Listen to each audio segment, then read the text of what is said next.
энэ улс төрийн бодлогын зөвлөлтөд хамтарсан юм өргөх төсөө оролдоон зохион байгуулад улс төрийн өнөөдрийн нөхцөл байдал дээр дүгнэлт хийгээд ийм санал зөвлөмж гаргах л ийм л ажил хэсэг.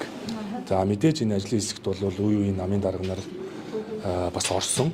За ингээд одоо энэ тохиолдолд нөхцөл байдал дээр үнэлт дүгнэлт өгье л гэж байгаа. Тэрнээс биш хуульд авсан тохироо эсвэл хулгай авилга асуудалтай эвлэрэх ойлголцох тийм юм байхгүй шүү дээ.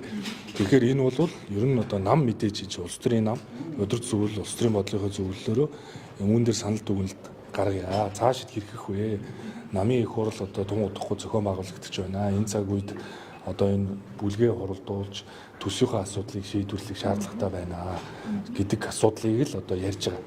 Тийм учраас бол яг ажлын хэсгийн хурал бол аль бисаар хуралдаагүй байна. За ажлын хэсгийнхэн бол өөрсдөө бас энэ холбогдох их хурлын гишүүдтэй одоо бас уулзтууд хийж явах шиг байна. За ингээд өнөөдөр бол ажлын хэсэг хуралдана гэж ойлгож байгаа. Тэгээ хуралдаад одоо ямар санал зөвлөмж гаргаа өдөр зүйл танилцуулахыг гэсэн хүлээлттэй байна. Би бол ажлын хэсгийн хуралд суугаагүй. Уулзалтуудаар ямар одоо хоёр бүлгийн гишүүд. Тийм л баг. Тэгээ ер нь бол эхний асуудал мэдээж их хуралд Монгол Ардын намын бүлэг одоо 38 гишүүн гар үсгээ зураад одоо Бачаргал даргыг бүлгийн даргаар сонгосон. За ингээд одоо бүлгийн даргийнхаа асуудлыг одоо их хурал танилцуулаад ингээд албан үүргээ гүйцэтгэж эхлэх шаардлага бол бас байх шиг байна. За мөн одоо эхний асуудал бол бүлгийн асуудал. Яг тэр нэг төсвийн асуудал одоо хүлээгдэж штэ. Тийм учраас хуулийн өрөөнд төсөө батлахын тулд холбогдох улс төрийн шийдвэрүүдээ гаргахын тулд бол эхлээд бүлгийн асуудлаа шийдвэрлэх хэрэгтэй. Тэгжээж улсын хурлын дарга дэд дарга. Тийм. Тэгжиж тэгээд дараа нь яригдэн штэ. Төсөвтэй хамт нөгөө биржийн томоохон нөгөө хэлцэл зохион байгуулахын тогтоолын төсөл оруулж ирсэн байгаа шүү дээ.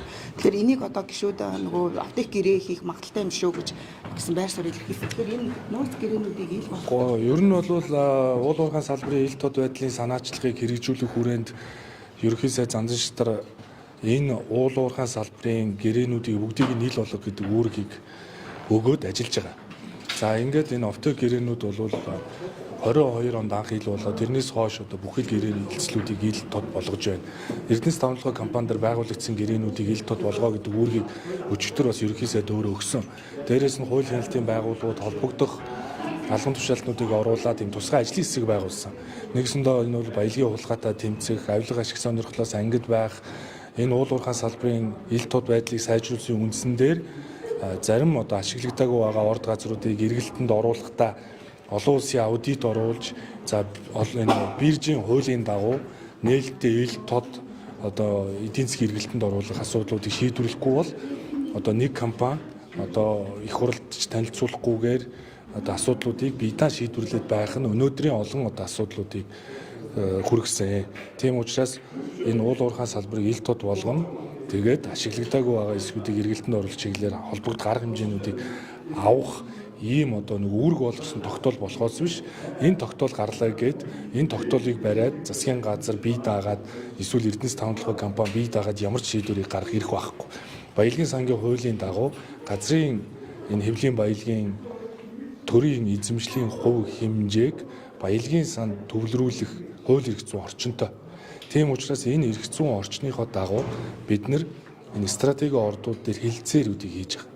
Хилцээр юу вэ гэхээр төрийн эзэмшлийн 34% эсвэл одоо нөгөө улсын төсвөө нөөцөн тогтоосон бол 50 хүртэлх хувийг бүтээгдэхүүн хуваахаар өөрчлөх үү. Эсвэл одоо шууд борлуулалтаас нь ашиг малтмын нөөц ашигсны төлбөрийг аваад түүнийг баялагын санд хийх үү гэдэг хэлбэрүүдийг зөвхөн их хурл шийддэг. Тэгэхээр их хурл энэ тогтоол гаргаснараа нэг компани биедэгээ асуудал шийдвэрлэх биш. Энэ тогтоол гарснаар юу гэхээр энэ тавталгын компани дээр байгаа гэрээнүүд ил болно. Хоёрт олон улсын аудит орно. Олон улсын аудит орсноор ерөнхий сайд өчигдрийн засгийн газрын уралдаанд үүрэг болсон нээлттэй компани болох асуудлыг шийдвэрлэнэ. За ингээд тавталгын бүлэг орд дээр ашиглагдаагүй байгаа хэсгүүд байвал үүнийг нь одоо их хурл танилцуулаад тэр биржийн зарчмаар явуулах уу.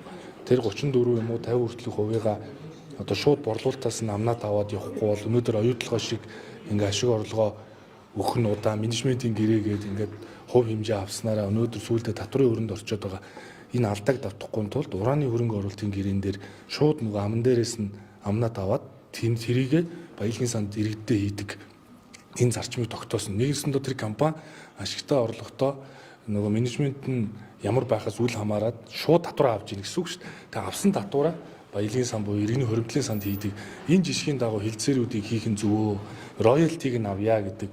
Тэгэхээр энийг бол зөвхөн их хурл шийднэ. Нэгс нөгөө хуучин бол зөвхөн компани тузыгаа үрийн шийддэг байсан асуудлыг их хурлаар ингээд тогтоолоор үүрэг авч байгаа нь өөрөө үүрэг авчаад хилцээрүүдийг эхэлчихэд эцсийн дүнгээ их хурл танилцуулаад их хурл шийдэх юм бол энэ цаашаа урагшлна гэхээр нөгөө компани мэддэг байсан асуудлуудыг их хурл руу аваачиж олон нийтийн хилцүүлгийн үндсэн дээр одоо хийх юм шийдэл рүү явж гин гэсэн үг. Тэгэхээр энийг бол тийм ушгиж ойлгоод байх шаардлага бол байхгүй.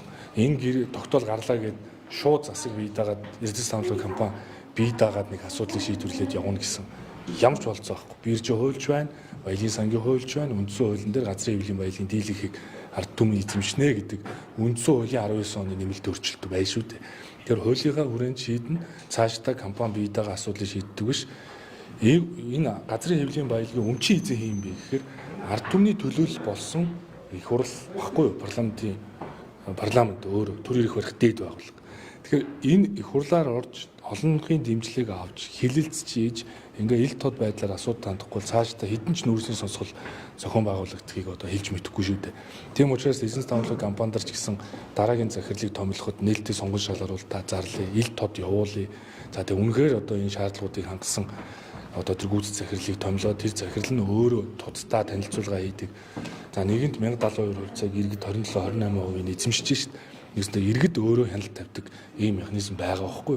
Тэгэхээр энэ болгоныг л одоо шийдэхийн төлөө л ажиллаж байгаа. Тэгэхээр энэ болгоныг үндэслээд өгнөхөд бол бид нэр мэдээж хуульд авсан тохироо зөвшөлдсөл тэ хууль бус үйлдэлтэй эвлэр нь ойлголцсон гэдэг ойлголт байхгүй. Гол нь бид нэр цаашдаа энэ чинь нэг улс төрийн намын их хурл зохион байгуулагддаг чинь. Ийм цаг үед бол бид нэр бүлгээ одоо уралдуулаад тэгээ цаашдаа энэ ер нь эн чинь нөгөө хуулиар олгогдсон асуудал байхгүй. Дараагийн их хурлын даргыг бүлэг шийддэг. Тэгээ их хурлд оруулдаг олонхын бүлэг. За их хурлын даргыг бол бүлгээс өдөр зөвлөөс нэг танилцуулаад тэгээ бүлгээр оруулаад бүлгээс одоо саналаа оруулаад их хурлаар олонхын саналаар дараагийн их хурлын даргыг томилдог.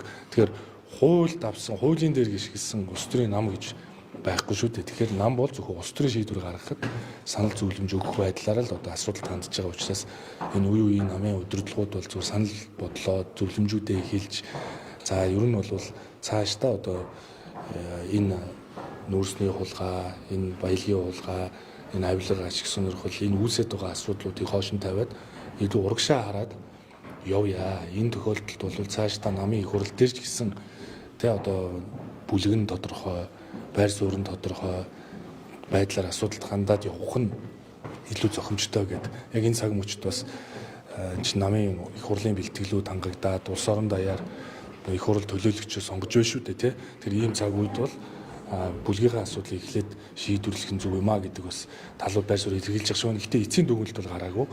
Бид нар бол ажлын хэсгийн хурлыг өнөөдөр хийх байх гэж цагаа хараад хүлээж байна. Цаг товсон байгаа юм. Цаг товлоогүй хүлээж байгаа. Баярлалаа.